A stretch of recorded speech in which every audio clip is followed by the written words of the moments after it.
सलाम नमस्ते सत श्री अकाल, मैं हूं रजा और आप देख रहे हैं रजा ग्राफी का वॉर अपडेट। आपको बता दूं कि रूस पूरी तैयारी कर चुका है यूक्रेन के ऊपर परमाणु हमला करने की। जी हां, अब हद यह हो गई है कि व्लादिमीर पुतिन बेलारूस जाते हैं या कहीं और जाते हैं, परमाणु फुटबॉल लेके जाते हैं। अब आप फुटबॉल से कंफ्यूज हो रहे होंगे, बच्चों के लिए समझा दूं कि फुटबॉल का मतलब यह नहीं है कि फुटबॉल खेलने वाली फुटबॉल, नहीं। ध्यान से इस फोटो को देख लीजिए।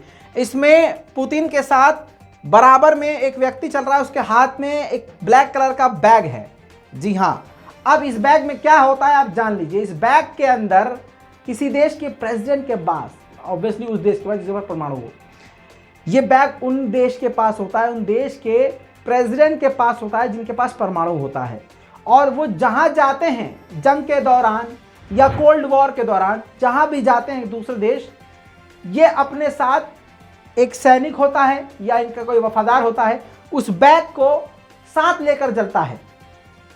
और उस बैग में क्या होता है? परमाणु बम का बटन। जी हां, कई सारी हॉलीवुड की फिल्म में आपने ये सीन देखा होगा, लेकिन आसान जबान में समझाऊं तो इसका बटन होता है और इसके जरिए दुनिया के किसी भी कोने में पुतिन जाएं, इस बटन के जरिए वो सीधा किसी भी देश पर परमाणु अटैक कर सकते हैं। बटन दबाने का अधिकार, पावर सिर्फ और सिर्फ प्रेसिडेंट को होता है, पुतिन के पास है।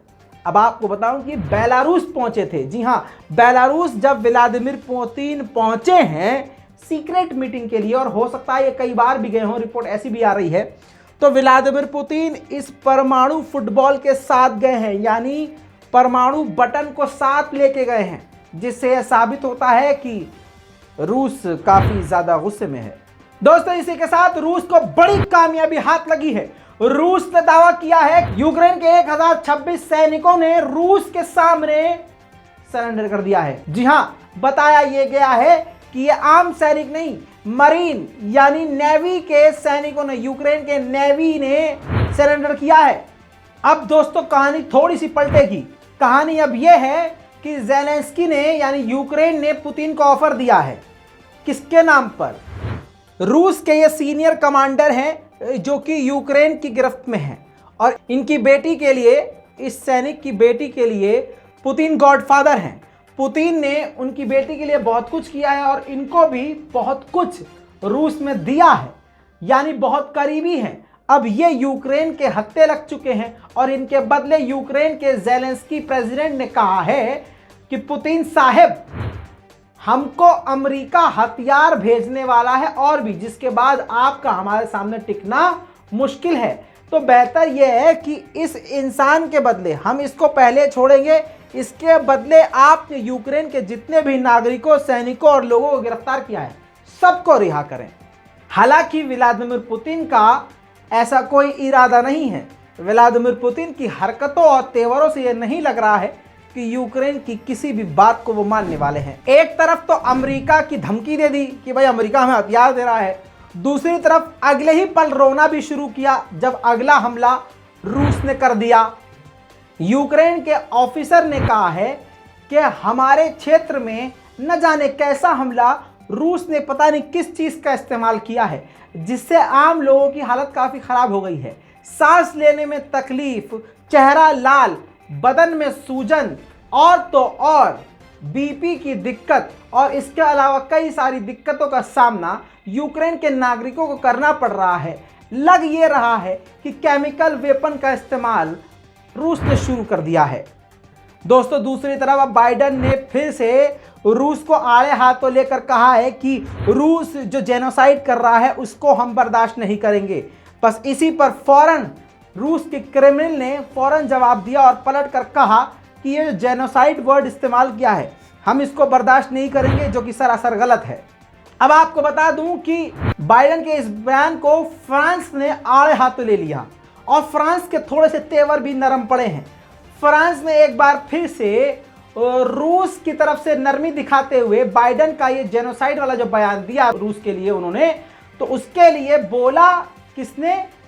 मैक्रोन ने, इमैनुअल मैक्रोन ने कहा कि जो आप दुनिया के साथ मिलकर, और पूरी दुनिया जो रूस के खिलाफ बयान दे रही है, भड़काऊ बयान, इससे जंग रुकने वाली नहीं है, बल्कि हालात और भी ज़्यादा खराब होने की स्थिति में जा सकते हैं।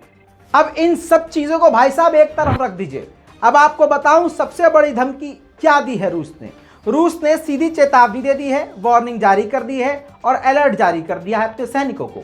कहा है कि अमेरिका और नेटो के जो भी हथियार किसी भी रास्ते से अगर यूक्रेन पहुंचते हैं तो हम सीधा उसी पर अटैक करेंगे। जी हां, ये दुनिया के लिए बड़ी धमकी है। दोस्तों आपको बता दूं कि 13 अप्रैल 1947 को भारत और सोवियत संघ, यानी जब रूस नहीं था, दूसरे देशों के साथ मिला हुआ और काफी बड़ा सोवियत संघ था, तब से ही यानी 1947 में ही भारत और सोवियत संघ ने एक दूसरे के देश में अपना दफ्तर यानी एम्बेसी खोल ली थी। और कल की तारीख में यानी 13 अप्रैल को भारत को और रूस की इस दोस्ती को, सोवियत संघ की दोस्ती को, यानी अब तो रूस हो गया है, तो रूस और इसकी भारत की दोस्ती को 75 साल पूरे हो गए। ट्वीट आपकी स्क्रीन पर है। भारत और रूस ने एक दूसरे को विश किया है और एक दूसरे को विश करते हुए बहुत सारे लोगों को विश भी लगा होगा, खासकर अमेरिका को। भारत और रूस की दोस्ती गहरी होती जा रही है। अमेरिका की धमकियों के बावजूद भारत न रुक रहा है, न झुक रहा है, न व्यापार में कोई कमी ला रहा है। अब दोस्तों यूक्रेन की हवा भी संट हो रही है और झुकना भी नहीं है।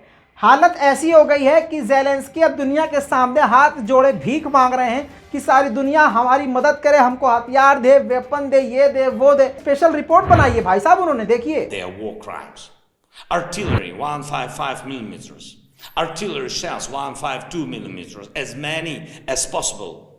Multiple launch rocket systems, Grad, Smerch, Tornado or M142 HIMARS. Armored vehicles, APC, infantry, fighting vehicles, others, tanks, T-72 or similar tanks from the USA or Germany, air defense systems, S-300, Buk or Western equivalents, military aircraft must have to deblock our cities and save millions of Ukrainians as well as millions of Europeans. Freedom. दोस्तों बताया ये जा रहा है कि कई सारे यानी दर्जनों और सैकड़ों यूक्रेन की सेना ने सरेंडर किया है। अब उसकी वीडियो भी सामने आ गई है, देखिए।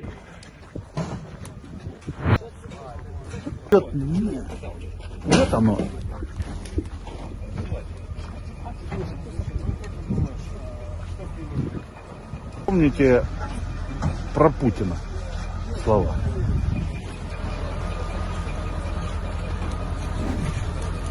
दोस्तों दूसरी तरफ जंग के मैदान में यूक्रेन भी पीछे नहीं है। अमेरिकी ड्रोन और तुर्किश ड्रोन का इस्तेमाल करते हुए यूक्रेन जो है रूस के टैंकों को लगातार उड़ा रहा है कामयाबी से, देखिए।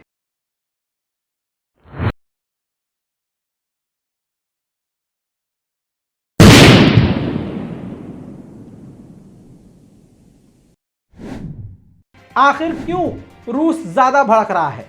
ऐसी ही हरकतों की वजह से। आपके स्क्रीन पर पोलैंड के प्रेसिडेंट, ये देखिए स्क्रीन पर आपके मौजूद तस्वीर, पहुंच चुके हैं कीव। जी हां, अब वही ज़ेलेंस्की इनको घुमाएंगे, दिखाएंगे चारों तरफ की देखो ये किया है, वो किया है। इसी वजह से व्लादिमीर पुतिन भड़क रहे हैं कि एक तरफा सारी कहानी सुनी जा रही है।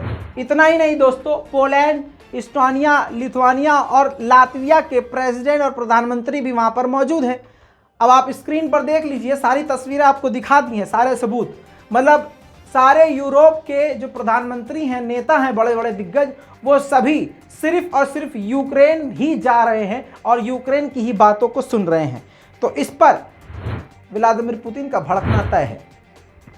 और जैसे लगातार मैं आपको 3 दिन से दिखा रहा हूं और बता रहा हूं कि रात को भी हमले यूक्रेन पर जारी हैं।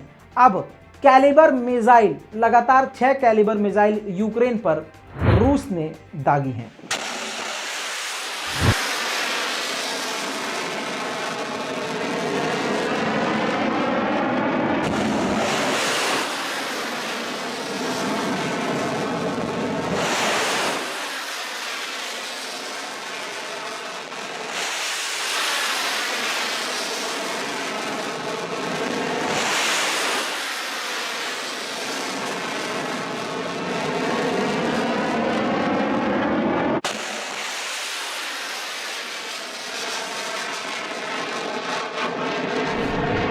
अमेरिकी हथियारों का इस्तेमाल यूक्रेन कर रहा है और अमेरिका के हथियार रूस को भी कड़ी टक्कर दे रहे हैं। एंटी टैंक सिस्टम से किस तरह से यूक्रेन ने रूस के टैंक को उड़ाया, खुद ही देखिए।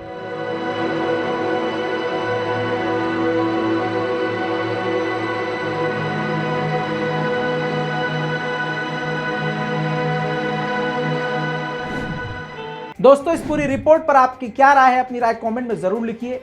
रिपोर्ट को शेयर कीजिए। मैं हूं रजा और आप देख रहे हैं रजाग्राफी। जय हिंद।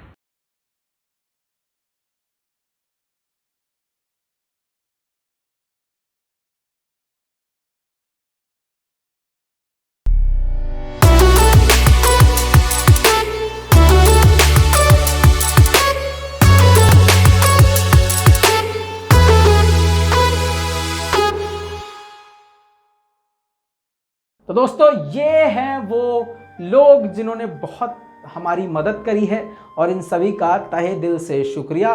और आपसे उम्मीद है कि इसी तरह से आप अपनी दुआओं में और अपने साथ में हमें याद रखेंगे।